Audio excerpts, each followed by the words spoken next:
Sahil güvenlik. Denize girebilir miyim?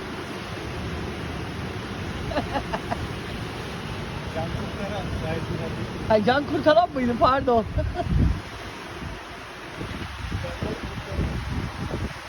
Kimin canını kurtarıyor? Balıkların mı? Gerisini boş verin. Yağmur yağıyor.